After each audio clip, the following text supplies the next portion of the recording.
Contestant 002 की बात सुनते ही अनिका और मयूर दोनों शॉक हो गए। अपनी बात पूरी करने के बाद कंटेस्टेंट 002 कुछ देर तक अनिका को ऊपर से नीचे बस देखता रहा। उसकी आंखों में कई सवाल थे। अनिका जानती थी कि कंटेस्टेंट 002 जरूर उसके बारे में कोई ऐसी बात जानता था जो वो इस वक्त छुपा रहा था। अपनी बहन की आइडेंटिटी बाहर वालों से छुपाने के लिए मयूर तुरंत ही कंटेस्टेंट 002 के सामने आ गया और हंसते हुए कहने लगा, अरे ब्रदर, ये तुम क्या कह रहे हो?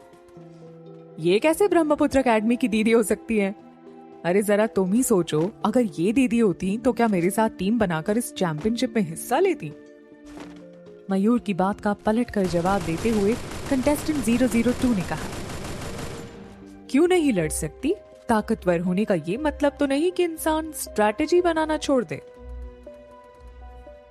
कंटेस्टेंट 002 की ये बात अनिका गौर से सुन रही थी। कंटेस्टेंट 002 जो भी बातें कर रहा था, उनके अंदर बहुत गहरा मतलब छुपा था। मयूर 002 का जवाब सुनते ही हड़बड़ाने लगा। मयूर की हड़बड़ाहट देखकर 002 ने अनिका की ओर देखकर पूछा, क्या आप अपने मैच से पहले कॉफी पीना चाहेंगे? कॉफी पीने से शरीर को एक अच्छा बूस्ट मिलता है।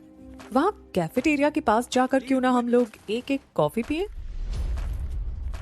मयूर या अनिका 002 की बात का जवाब दे पाते उससे पहले एक सॉफ्ट मगर गहरी आवाज 002 के कान पर पड़ी। मैच से पहले कॉफी दिमाग में सुस्ती ला सकती है, इसलिए मैं इनके लिए चॉकलेट लाया हूं। जब अनिका और मयूर ने मुड़कर देखा तो रोहित नन्ही सी रिया को हाथ में पकड़े हुए अनिका के पास चलकर आ रहा था। रोहित के दूसरे हाथ में एक चॉकलेट का छोटा सा बॉक्स था। चॉकलेट बॉक्स को अनिका के हाथ में देते हुए रोहित ने 002 की ओर देखकर कहा, वो क्या है ना, चॉकलेट एक नेचुरल एनर्जी बूस्टर है। मैं हमेशा ही मैच के पहले डार्क चॉकलेट खा लेता हूँ। कॉफी की जरूरत नहीं पड़ती है।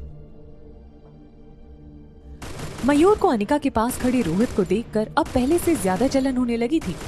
पहले रोहित सिर्फ अकेडमी की दीदी की बच्ची का बाप था, मगर अब अकेडमी की दीदी मयूर की कजन बहन भी थी। इस लिहाज से मास्क के पीछे छुपे रोहित से मयूर को पहले से ज्यादा जलन होने लगी। मयूर ने मास्क के पीछे का चेहरा अब तक देखा नहीं था, मगर फिर भी मयूर ने कंटेस्टेंट 325 के लिए अपने मन में एक इमेज तैयार